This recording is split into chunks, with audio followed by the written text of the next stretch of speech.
Semi solid की classification पे अभी तक हम लोगों ने ये जो 7 फैक्टर्स देखे हैं, these are the factors affecting the drug permeation across skin. ठीक है, सो ये जो है डायरेक्ट शॉर्ट नोट्स जो क्वेश्चन आते हैं उसमें ये डायरेक्ट क्वेश्चन आ सकता है। जैसे आरसीपीवी के क्वेश्चन पेपर आप लोग अगर निकालें तो उसमें आप लोग देख सकते हैं इस तरीके का क्वेश्चन जो है पूछा गया है, explain the various factors affecting skin penetration. ठीक है, तो आपको ये जो सारे फैक्टर जिसमें हम लोग ने physiological factor and physico-chemical factors जो कि 7 अभी हम लोगों ने देखे, इन सबको आप लोगों को विद एग्जांपल एक्सप्लेन करना है, with little bit explanation also. ठीक है, अब हम लोग देखने जा रहे हैं द क्लासिफिकेशन। सो ये जो क्लासिफिकेशन है ये बेसिक क्लासिफिकेशन है, ये हम लोगों ने स्टार्टिंग में ही एक बार देख लिया था, इसको एक बार रिवीजन जैसे कर लेते हैं। So semi solid can be divided into these 6 categories. सबसे पहला है ointment, creams, paste, gels and jellies, poultices and suppositories.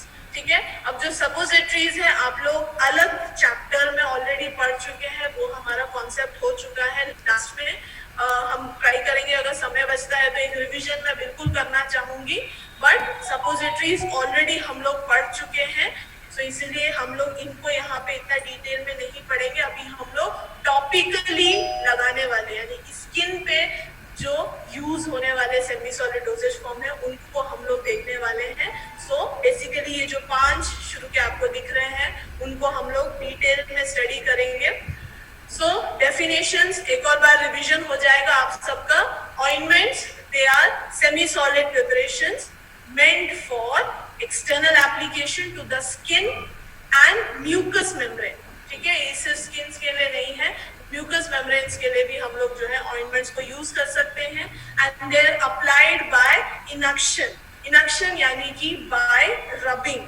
अगर आप जो है कोई भी सेमी सॉलिड डोजेज फॉर्म को विद रबिंग अगर जो है आपकी स्किन पे स्प्रेड कर रहे हैं या फिर जो है अप्लाई कर रहे हैं तो उनको हम लोग ऑइंटमेंट्स कहते हैं। ठीक है, so they are applied with inunction. Then paste की तरफ हम लोग आ जाते हैं। So paste, these are semi solid preparations for external use only and they contain high quantity of finely divided medication। ठीक है, so paste भी similarly semi solid dosage forms ही हैं जिनको हम लोग external use के लिए यूज किया जाता है, but इनका main जो difference है from other types of semi solid dosage form वो ये है, they contain high quantity। high quantity अगर मैं बात करूँ तो आप लोगों ने ऑलरेडी देखा है क्लास में, दैट इज कि concentration it is more than 50%। हमारी जो ड्रग है वो बहुत ही फाइन, मतलब बहुत ही हम लोग साइज रिड्यूस करके छोटे जो पार्टिकल्स हैं उनको हम लोग अपने बेस में जो है उसको इनकॉर्पोरेट कर रहे हैं और उनकी क्वांटिटी हाई रहती है, दैट इज अराउंड 50% और मोर। तो इन मेडिकेशंस को हम लोग जो है पेस्ट फॉर्म में देते हैं और यही जो है रेडीली यूज किया जाता है। देन आते हैं क्रीम्स।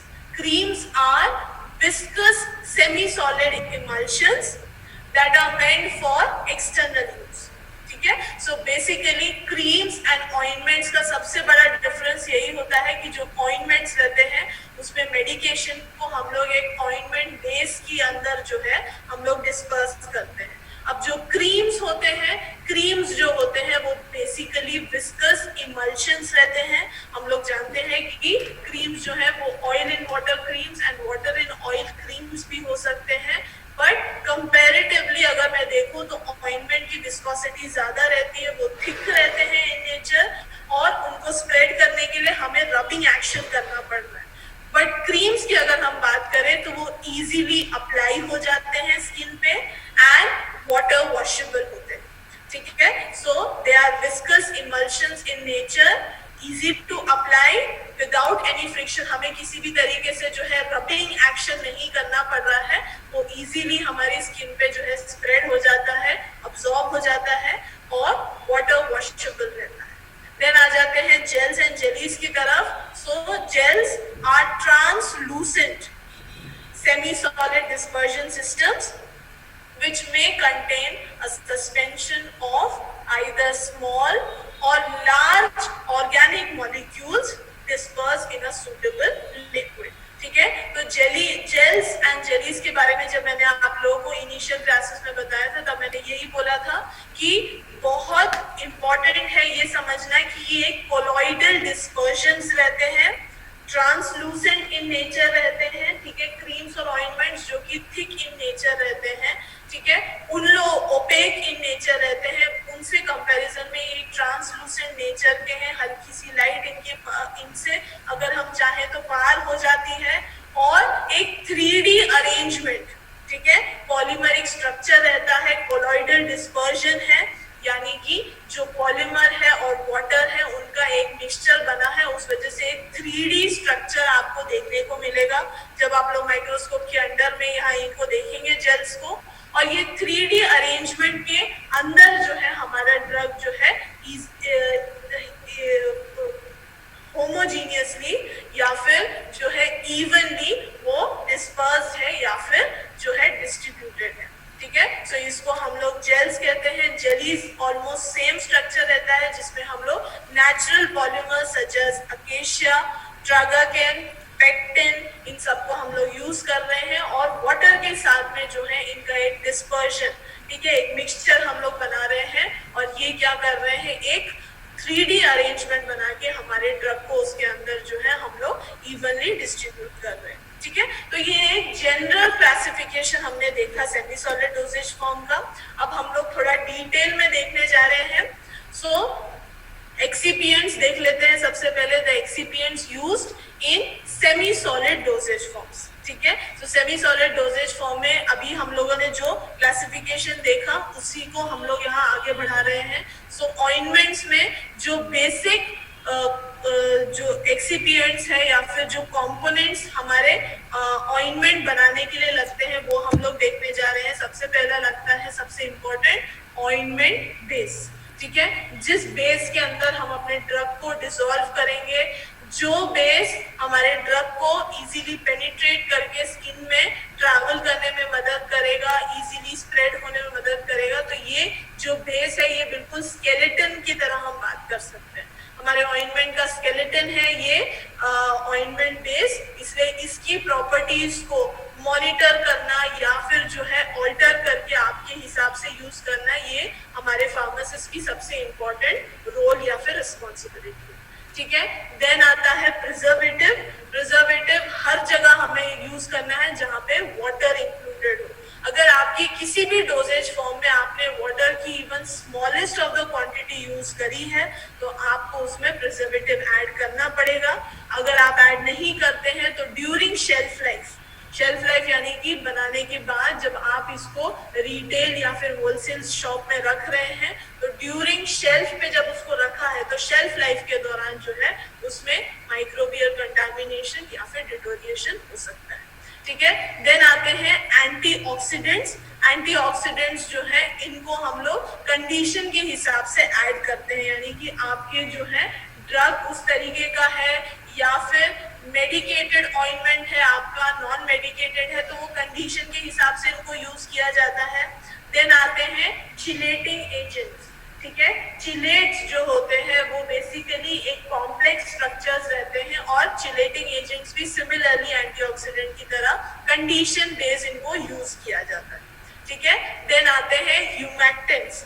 ह्यूमैक्टेंट्स जो होते हैं वो बेसिकली हमारे जो डोजेज फॉर्म है उसका मॉइस्चर कंटेंट को जो है इम्प्रूव करने में, यानी कि अगर मैंने स्किन में वो ऑइंटमेंट लगाया है तो वो मेरी स्किन को जो है ड्राई आउट नहीं कर रहा है, तो इसीलिए हम लोग एडिशनली एक ह्यूमैक्टेंट ऐड करते हैं। सबसे रेडीली यूज होने वाला ह्यूमैक्टेंट जो है दैट इज ग्लिसरीन, ठीक है।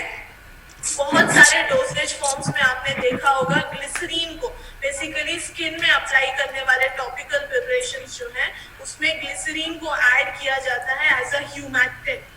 ये ह्यूमैक्टेंट क्या करता है, जब हमारा स्किन पे इसको लगाया जा रहा है तो वो उसका मॉइस्चर को रिटेन करता है और हमारी स्किन को ड्राई आउट करने से बचाता है। सो ह्यूमैक्टेंट्स एंड फाइनली परफ्यूम्स, ये ऑप्शनल रहता है। अगर आपकी जो क्रीम है वो बहुत ज्यादा पंजेंट इन स्मेल है। सो आप जो है उसको अपने पेशेंट की एक्सेप्टेबिलिटी इंप्रूव करने के लिए आप जो है उसमें परफ्यूम्स को ऐड कर सकते हैं।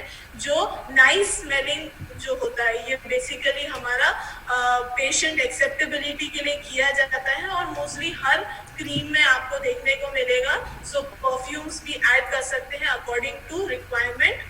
देन आ जाते हैं हम लोग पेस्ट की तरफ। सो पेस्ट में भी वही सेम है, भले ही इसमें ड्रग की कॉन्सेंट्रेशन हमने 50% और मोर रखी है, बट 50% अभी भी जो है बेस को हम लोग ले रहे हैं। तो यहाँ पे भी बेस जो है उतना ही इम्पोर्टेंट है जितना हमारा ऑइंटमेंट के लिए। सो पेस्ट बेस जो होता है वो बेसिकली हमें जो है जियोमेट्रिक डाइल्यूशन मैंने आप लोगों को जब हम पाउडर्स प्रिपेयर कर रहे थे तब मैंने बताया था, एकदम से हमें सारा ड्रग जो है ऐड नहीं करना है। रीजन क्या है? क्योंकि बेस जो है हमारा पेस्ट का बेस जो है ओनली 50% है और ड्रग जो है 50% और मोर हो सकती है। तो आपको जो है स्मॉल क्वांटिटीज में इस ड्रग को हमारे बेस के अंदर विथ ट्राइचुरेशन एंड प्रेशर जो है ऐड करना है और कंटिन्यूअस मिक्सिंग के बाद आप देखेंगे इवनली डिस्ट्रीब्यूटेड एक पेस्ट आप बना सकते हैं। ठीक है, देन आते हैं प्रिजर्वेटिव्स। अगर प्रिजर्वेटिव्स यूज किए जाएंगे, अगेन वही कॉन्सेप्ट, वाटर की इवन स्लाइटेस्ट ऑफ क्वांटिटी में आपको प्रिजर्वेटिव यूज करना पड़ेगा। देन एंटीऑक्सीडेंट्स, यहाँ पे भी सेम कॉन्सेप्ट है। अगर जो है रिक्वायरमेंट है आपका जो बेस है वो ऑक्सीडाइज हो जाता है, ठीक है, जो ऑयल बेस के या फिर ऑयल बेस के लिपोफिलिक अगर बेसिस यूज किए जा रहे हैं तो वो ऑक्सीडाइज हो जाते हैं ड्यूरिंग शेल्फ लाइफ। तो हम लोग जो है एक एंटीऑक्सीडेंट डालते हैं ताकि हमारी क्रीम की जो है प्रॉपर्टीज इंटैक्ट रहे। एंड सिमिलरली हम लोग परफ्यूम्स भी ऐड कर सकते हैं। देन आते हैं हम लोग क्रीम्स की तरफ। क्रीम्स में जो है हम लोग जानते हैं इमल्शन बेस के रहते हैं ये, और इमल्शन क्योंकि नेचर है इनका, वाटर इसके अंदर प्रेजेंट है, तो यहाँ पे भी हम लोग जो है यूज कर सकते हैं प्रिजर्वेटिव। बट उससे ज्यादा जरूरी है कि हम लोग यहाँ पे यूज करें पेनिट्रेशन एनहांसर्स। देन ऑलियोजीनियस सब्सटेंस यहाँ पे आपकी ड्रग भी हो सकती है, ठीक। देन इमल्जेंट यानी जो भी इमल्सिफाइंग एजेंट है जो हमारे दोनों phases, oil phase and water phase, दोनों को जो है एक साथ जेल करके रख रहे हैं, एक साथ जो है बना के रख रहे हैं। सो उनको हम लोग इमल्जेंट या फिर इमल्सिफाइंग एजेंट कहते हैं। देन को इमल्सिफायर यानी कि इमल्सिफायर तो हम लोग एक प्राइमरी इमल्सिफायर यूज कर रहे हैं, बट सेकेंडरी एक हम लोग इमल्सिफायर हमारे प्राइमरी इमल्सिफायर के साथ यूज कर रहे हैं ताकि जो है बहुत अच्छा हमारी क्रीम की स्टेबिलिटी बनी रहे। देन इमल्शन स्टेबलाइजर्स, ये स्टेबलाइजर्स जो है ये हमारी क्रीम की स्टेबिलिटी बना के रखते हैं। ये पीएच एडजस्टमेंट के साथ में हो या फिर हमारे दोनों फेजेस को जो है एक साथ बना के रखना हो, ये दोनों काम हमारे स्टेबलाइजर्स करते हैं। देन मिक्स्ड इमल्सिफायर सिस्टम्स, ये जो है इनको हम लोग ऑप्शनल यूज कर सकते हैं, ठीक है। अगर आपका जो प्राइमरी इमल्सिफायर है, को इमल्सिफायर है एंड स्टेबलाइजर है, अगर उसके बाद भी अगर आपकी क्रीम की स्टेबिलिटी नहीं बनी है, जैसे आप लोग देखे होंगे घर में भी कि कुछ टाइम बाद जो ये क्रीम्स घर पे रखे रहते हैं, या तो उसमें से वाटर निकल आता है या तो जो ऑयल है वो एक बिल्कुल हार्ड जो है मिक्सचर बना देता है एंड देन फिर उसको स्प्रेड करने में दिक्कत आती है। रीजन क्या हुआ? उसके अंदर का वाटर जो है वो रिमूव हो गया या फिर जो है वो सेपरेट आउट हो चुका है। सो ऐसी कंडीशंस में जब हमारा इमल्शन बिल्कुल भी स्टेबलाइज नहीं है तो हम लोग मिक्स्ड इमल्सिफायर सिस्टम्स को भी यूज कर सकते हैं। देन ह्यूमैक्टेंट्स जैसे कि मैंने आप लोग को ऑइंटमेंट में बताया था, ग्लिसरीन को यूज किया जाता है ताकि स्किन की जो है मॉइस्चर बनी रहे during treatment. Then stabilisers and perfumes. Then आते हैं जेल्स की तरफ। जेल्स में जो है हम लोग एक पॉलीमर को यूज करते हैं, नेचुरली अकरिंग पॉलीमर्स या सिंथेटिक पॉलीमर। तो उसके लिए जरूरी है कि एक जेलिंग एजेंट को हम लोग ऐड करें।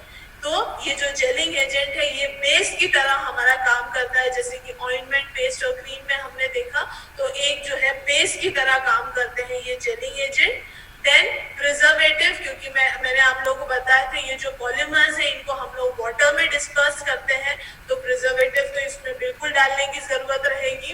Then hygroscopic systems, hygroscopic substances जो होते हैं जो मॉइस्चर जो है रिलीज होने नहीं देते हैं, तो उनको भी हम लोग इसमें ऐड करते हैं। एंड चिलेटिंग एजेंट, ये चिलेटिंग एजेंट्स जो है ये हमारा ये जो 3D स्ट्रक्चर, ये जो कॉम्प्लेक्स स्ट्रक्चर बन रहा है जेल के अंदर, उसको बना के रखने के लिए मदद करते हैं। तो ये सारे एक्सिपिएंट्स है, बेसिक एक्सिपिएंट्स है हमारे paste, ointment, cream and gel में। ठीक है, अब जो है हम लोग क्लासिफिकेशन देखने जा रहे हैं इन्हीं का इन डिटेल मैनर। सबसे पहले द क्लासिफिकेशन ऑफ ऑइंटमेंट्स। ठीक है, सो ऑइंटमेंट्स का जो क्लासिफिकेशन है यहाँ बेसिकली हमने दो डिटेल देखे हैं। सबसे पहले हम लोग देखने जा रहे हैं according to the therapeutic use. ठीक है, सो ऑइंटमेंट का क्लासिफिकेशन पहला वाला अकॉर्डिंग टू थेराप्यूटिक यूज, इनको हम लोग अलग अलग यूजेस के लिए यूज कर सकते हैं। ऑइंटमेंट को एमोलिएंट की तरह, प्रोटेक्टिव की तरह, देन एंटी इन्फेक्टिव की तरह, एंटी एनिग्मा की तरह, then keratolytic, anti perspirant and anti seborrhoeic. ठीक है, सो ये सारे जो यूजेस हैं इन सारे यूजेस के लिए हम लोग जो है ऑइंटमेंट्स को यूज कर सकते हैं। देन आते हैं अकॉर्डिंग टू पेनिट्रेशन। ठीक है, जब हम लोगों ने स्किन का डिटेल स्ट्रक्चर पढ़ा था तब मैंने आप लोगों को बताया था ऑइंटमेंट्स को हम लोग इन अलग अलग रीजन्स में पहुंचने के हिसाब से भी हम लोग जो है इनके पेनिट्रेशन के हिसाब से भी ऑइंटमेंट्स को हम लोग जो है क्लासिफाई करते हैं। तो वो ही आप लोग को यहाँ देखने को मिल रहा है। सबसे पहला है एपिडेमिक ऑइंटमेंट्स। एपिडेमिक ऑइंटमेंट्स जो है सबसे ऊपर जो है हमारी एपिडर्मिस, वहां पे एक्शन के लिए दिए जाते हैं। इनको बेसिकली हम लोग प्रोटेक्टिव एक्शन के लिए या फिर इमोलिएंट एक्शन यानी कि स्किन सूदिंग जो एक्शन है उसके लिए हम लोग देते हैं। So epidermic ointment they have slight penetration power, ये जो है ये सरफेस एक्टिंग रहते हैं। एपिडर्मिस की जो लेयर है वहां पे उनका एक्शन चाहिए, तो पेनिट्रेशन इनका बहुत कम रहता है। Then therapeutic effect on diseased epithelium. ठीक है, तो सरफेस जो है एपिथेलियम जो है या फिर जो आपका एपिडर्मिस की जो लेयर है उसको अगर कहीं से डैमेज हुआ है या वहां पे इंफेक्शन हुआ है, डिजीज कंडीशन में है, तो उसके लिए हम लोग एपिडर्मिक ऑइंटमेंट्स देते हैं। एग्जांपल्स यहाँ पे आप लोग देख सकते हैं, पेट्रोलैक्टम, वैक्सेस एंड ये दोनों को जो है जैसे कि वैसलीन आप लोगों को पता होगा जो यूज होती है, वो जो है एपिडर्मिक ऑइंटमेंट की तरह यूज की जाती है। सरफेस पे ही उसको यूज करा जाता है पेनिट्रेशन करने के लिए, या पेनिट्रेशन पावर उसमें नहीं होती है। देन आता है endodermic ointments. Endodermic ointments they have a power of deeper penetration, यानी ये जो है हमारे डर्मिस के अंदर तक या इवन हमारे जो सबसे नीचे वाली सबक्यूटेनियस लेयर है वहां तक भी ये ट्रैवल कर सकते हैं, इतना पेनिट्रेशन पावर इनमें रहता है। एग्जाम्पल इसमें वेजिटेबल ऑयल्स, लार्ड्स, लेनोलिन या फिर ये तीनों जो है इनको हम लोग कॉम्बिनेशन में भी यूज कर सकते हैं एज एंडोडर्मिक ऑइंटमेंट्स। ठीक है, देन आता है डायाडर्मिक ऑइंटमेंट्स। डायाडर्मिक ऑइंटमेंट्स जो है दे पेनिट्रेट स्किन इफेक्टिवली यानी कि ये तीनों लेयर से पार होते हुए हमारी परक्यूटेनियस लेयर तक पहुंच जाएगा और वहां से जो है वो सिस्टमिक सर्कुलेशन में इजीली अब्सॉर्ब हो जाएगा। तो डायाडर्मिक ऑइंटमेंट्स जो है ये बहुत ज्यादा रेडिली यूज किए जाते हैं ताकि ये तीनों हमारी जो स्किन की लेयर्स है, epidermis, dermis and subcutaneous layer, वो तीनों को पार करते हुए जो है परक्यूटेनियस लेयर तक पहुंच जाती है। सो बेटर अब्सॉर्प्शन इनका होता है। अगर हम लोग डायाडर्मिक ऑइंटमेंट्स दे रहे हैं तो फास्टर और better absorption compare to the two. And examples यहाँ पे आप लोग देख सकते हैं, इमल्शन टाइप, वाटर सॉल्युबल जो भी क्रीम्स हम लोग यूज करते हैं या ऑइंटमेंट्स यूज करते हैं उनको हम लोग डायाडर्मिक ऑइंटमेंट्स बोलते हैं। ठीक है। सो ये हम लोगों ने एक जनरल क्लासिफिकेशन देख लिया है ऑइंटमेंट्स का according to therapeutic use and according to penetration. अब ये जो बचा हुआ classification of cream, paste, gels, इन सबको जो है हम लोग अपनी नेक्स्ट क्लास में उठाएंगे। चलिए